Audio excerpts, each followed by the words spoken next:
Lift at Picton enter on the ferry terminal. Oh, that's the button. Appears to be a new indicator. That's a old Dewhurst. Here it is. These doors, I'm not sure if they're replaced or... Wow, this is quite old. Buttons don't even light up. I wonder who made this. The Central Lift Co. It's a generic, and it's hydraulic.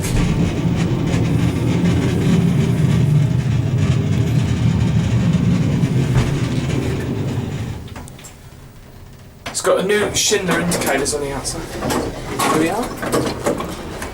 We won't take it down again because I haven't got time. There it goes with its new Schindler door, and that's it.